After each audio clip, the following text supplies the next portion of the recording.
ये कुरान की एक कहानी है। मौत हमें यहाँ छू भी नहीं सकती।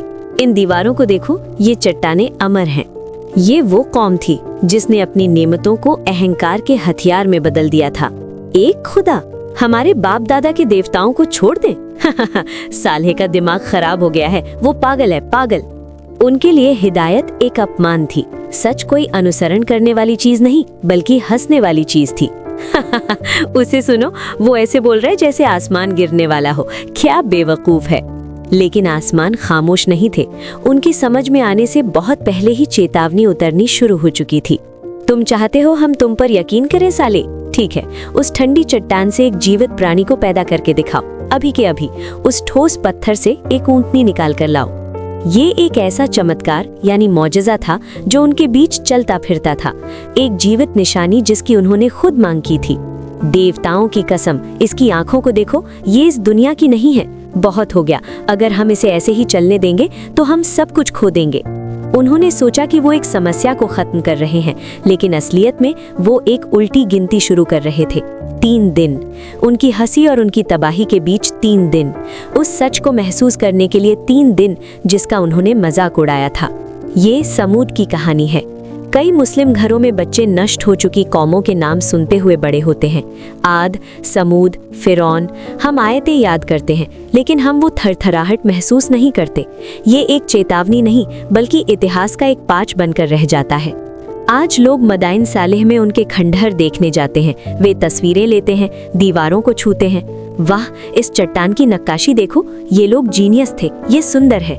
वे सुंदरता देखते हैं, वे कब्र को नहीं देखते। वे ये महसूस नहीं करते कि पैगंबर सल्लल्लाहु अलैहि वसल्लम ने हमें इन जगहों पर जाने से मना किया था। तो आखिर समूद कौन थे? अल्लाह ने ये खास चमत्कार यानी आसमान से आग के बजाय ठंडी चट्टान से एक ऊंटनी क्यों चुना? और सबसे बढ़कर उनकी कहानी आज भी कुरान की सच्चाई और अलौकिक प्रकृति को कैसे साबित करती है, हम इस कहानी में जानेंगे। समूद की कहानी उस समय शुरू होती है जब अहंकार अपने चरम सीमा पर था। वो सालेह का मजाक उड़ाते थे, उनकी चेतावनी का मजाक उड़ाते थे और एक ईश्वर के विचार का मजाक उड़ाते थे।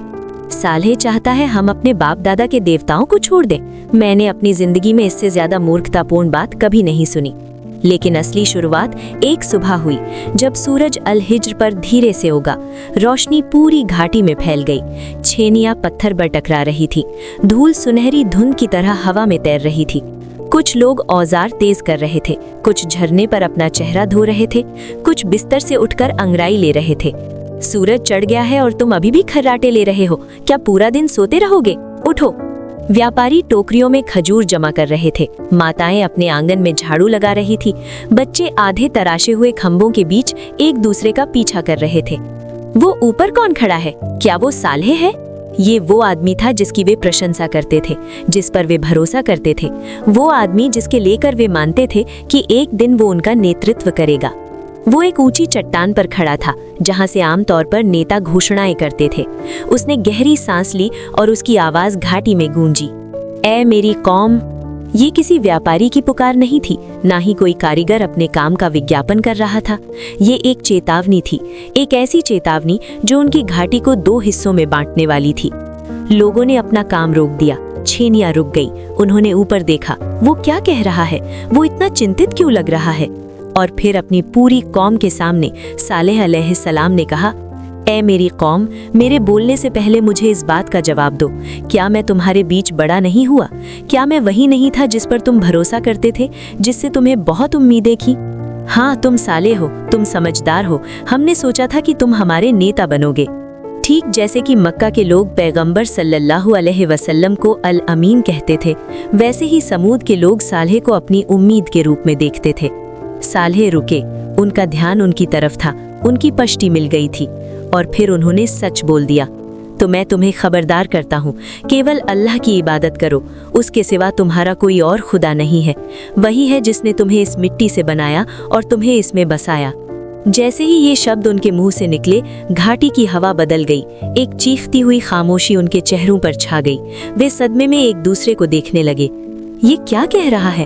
क्या वो हमें हमारे बाप दादा के देवताओं को छोड़ने के लिए कह रहा है? क्या वो पागल है? और फिर वो खामोशी टूटी, विश्वास से नहीं बल्कि गुस्से से। एक नेता खड़ा हुआ, उसका चेहरा निराशा से लाल था।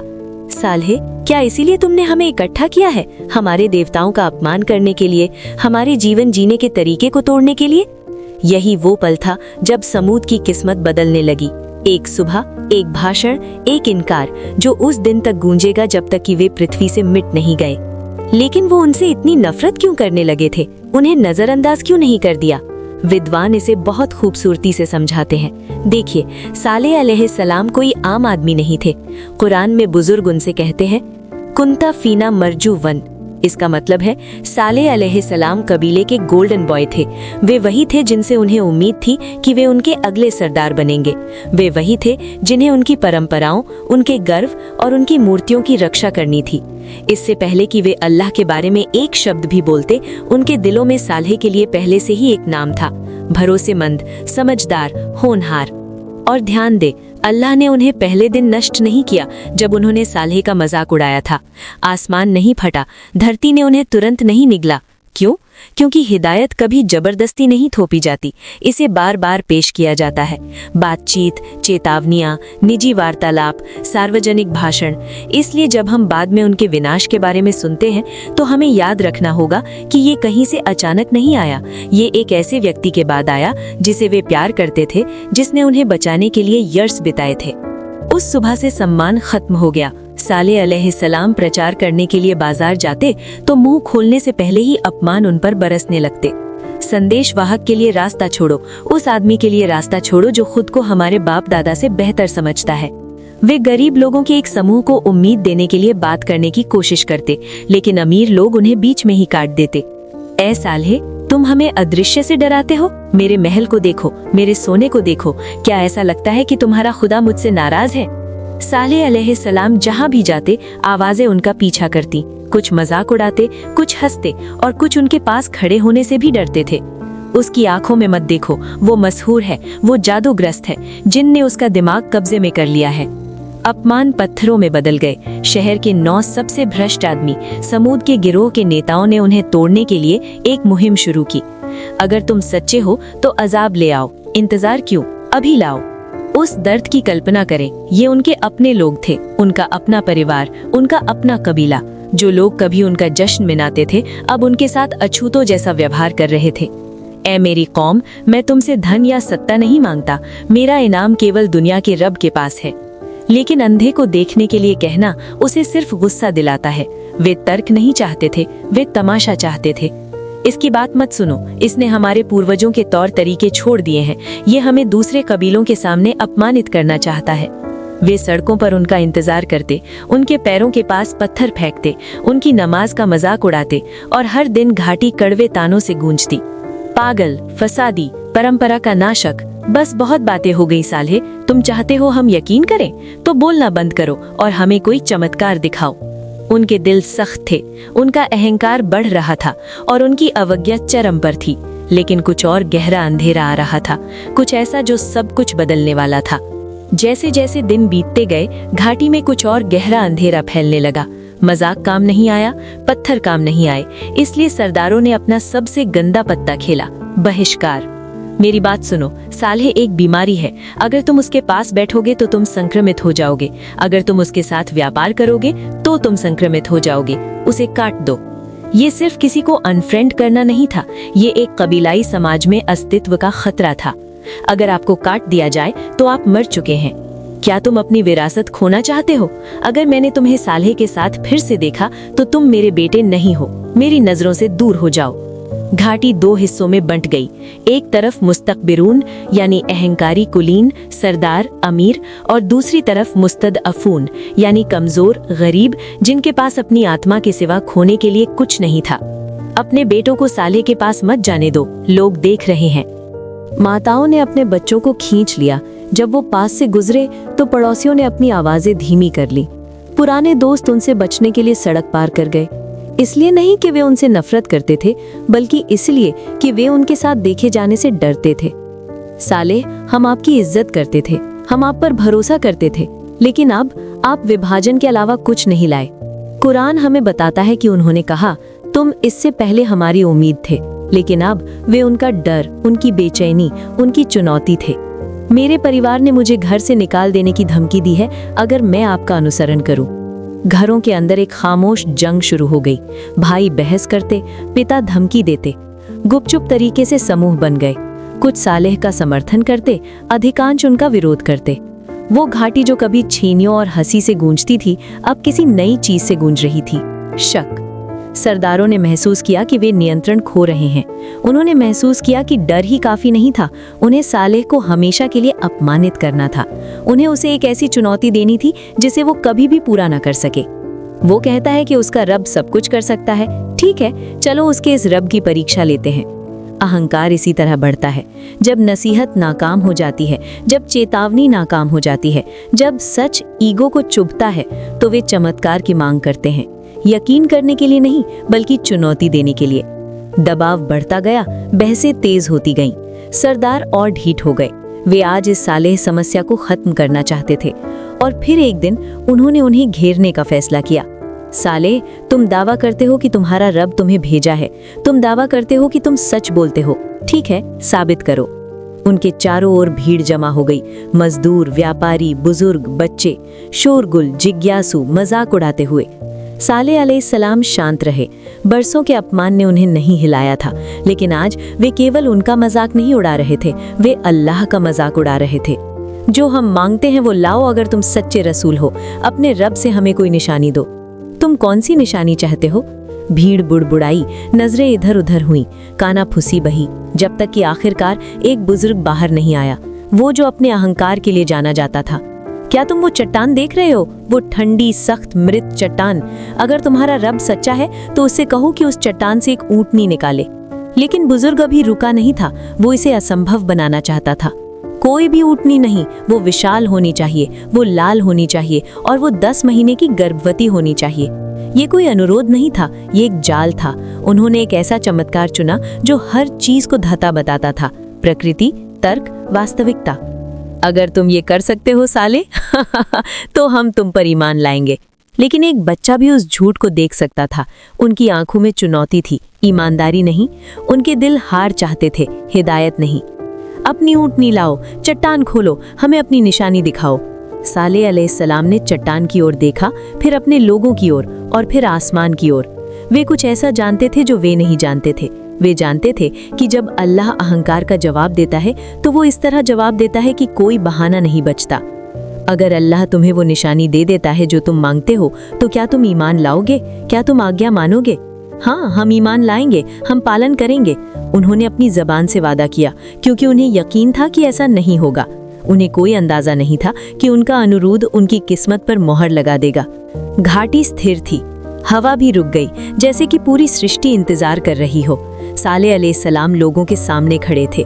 जिस चट्टान की ओर उन्होंने इशारा किया था, ठंडी, प्राचीन, अचल, उनके पीछे खड़ी थी। ऐ मेरी कौम, अब सच बोलना। अगर अल्लाह तुम्हें वो देता है जो तुम मांगते हो, तो क्या तुम ईमान लाओगे? हाँ, हम ईमान लाएंगे, हम पालन करेंगे। लेकिन पहाड़ों ने बहुत से वादे सुने हैं, और सभी सच्चे दिलों से नहीं आए थे। फिर सालेह अलैहिस्सलाम चट्टान की ओर मुड़े, उन्होंने अपना हाथ उस पर रखा और उन्होंने दुआ की। एक पैगंबर और उनके रब के बीच फुसफुसाई गई एक दुआ। घाटी खामोश हो गई, हवा रुक गई, मजाक रुक गया। कुछ सेकंड के लिए रेत से उठती गर्मी की आवाज के अलावा कुछ नहीं था। और फिर दराड़। पीछे हटो, पीछे हटो, ये गिरने वाला है। दराड़ चौड़ी हुई, आवाज गहरी हुई, एक धीमी हिलती हुई गड़गड़ाहट जो कान से पहले दिल तक पहुंची। पुरुष पीछे हट गए, माताओं ने अपने बच्चों को करीब खींच लिया। सरदार गर्व और डर के बीच जमे हुए घूरते रहे। खुदा की कसम, अंदर कुछ तो है। चट्टान फट गई और फिर धूल के बीच से एक आकार उभरा, विशाल, लंबा, भूरे पत्थर के खिलाफ लाल बाल। ये जिंदा है। पहाड़ के ठंडे मृत हृदय से एक जीवित ऊंटनी बाहर निकली। वो विशाल थी, उनके सामान्य ऊंटों से बहुत ऊंची, और वो भारी गर्भवती थी, ठीक जैसे उन्होंने मांगा था। उसकी आंखें किसी भी प्राणी की आंखों जैसी नहीं थी जिसे वे जानते थे, गहरी, शांत, गवाही देती हुई, जैसे वो कोई संदेश और फैसला लेकर आई हो। घाटी खामोश हो गई, यहाँ तक कि बच्चों ने भी सांस लेने की हिम्मत नहीं की। ये सच नहीं हो सकता, पत्थर जन्म नहीं दे सकता। लेकिन ये एक चमत्कार था। उन्होंने एक चमत्कार मांगा, अल्लाह ने एक चमत्कार दिया जो उनके बीच चलता था। विशाल, राजसी, अछूता, गर्भवती, ठीक जैसे उन्होंने पूछा था। उनके झरनों से पानी पीते हुए, उनकी गलियों में घूमते हुए, एक संकेत इतना स्पष्ट कि अहंकार भी इसे नकारने के लिए संघर्ष कर रहा था। ए मेरी कौम, ये अल्लाह की ऊँटनी है, हाज़िही नाक़तुल्लाह। कुछ लोगों ने अपने दिल सौम्य महसूस किए, कुछ ने अपना अहंकार जलता हुआ महसूस किया। लेकिन एक बात अब तय थी कि ये चमत्कार उन्हें प्रभावित करने के लिए नहीं आया था, ये उन्हें परखने के लिए आया था, और समूद उस परीक्षा में फेल होने वाले थे। घाटी में एक चमत्कार आ चुका था, सूरज की रोशनी से भी ज्यादा साफ, गर्व से भी ज्यादा मजबूत। लेकिन चमत्कार आदेश के बिना नहीं आते। ए मेरी कौम, ये अल्लाह की ऊँटनी है, तुम्हारे लिए एक निशानी। उसे पीने का हक है और तुम्हें पीने का हक है, अलग अलग दिनों पर। उसे नुकसान के साथ मत छूना, अगर तुमने ऐसा किया तो सजा तुरंत होगी।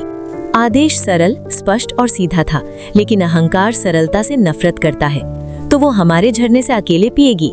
ये सच था कि ऊँटनी मुख्य झरने से पूरे दिन का पानी पी जाती थी और अगले दिन लोग पीते थे।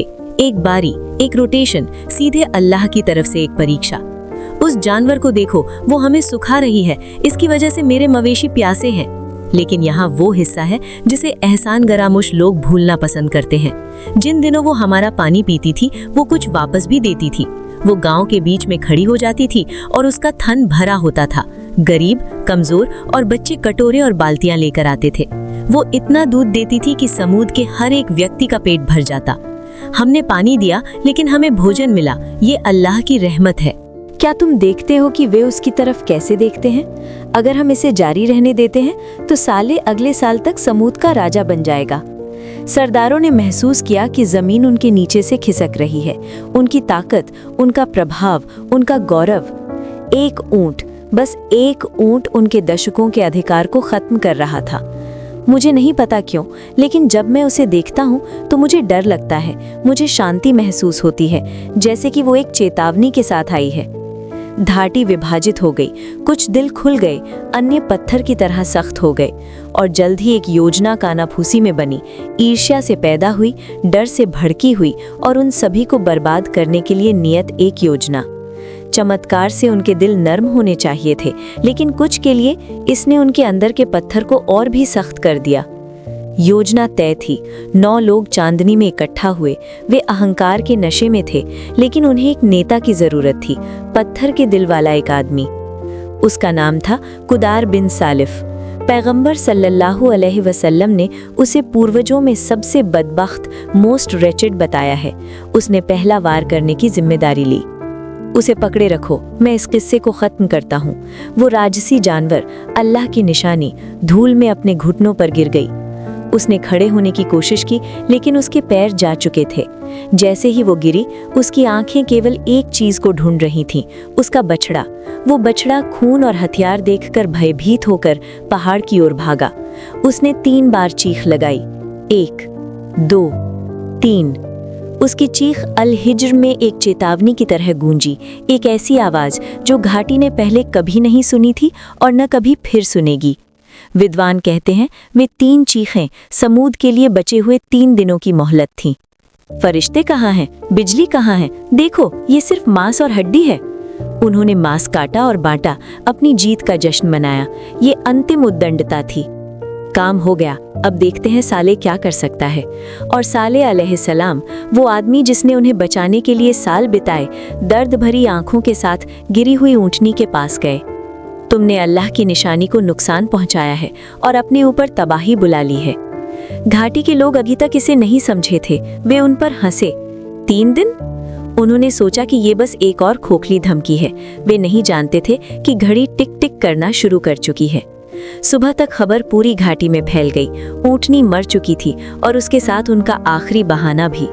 कोई भी सामान्य इंसान घुटनों पर गिरकर माफी मांगता, लेकिन समूद सामान्य नहीं थे, वे अहंकारी थे।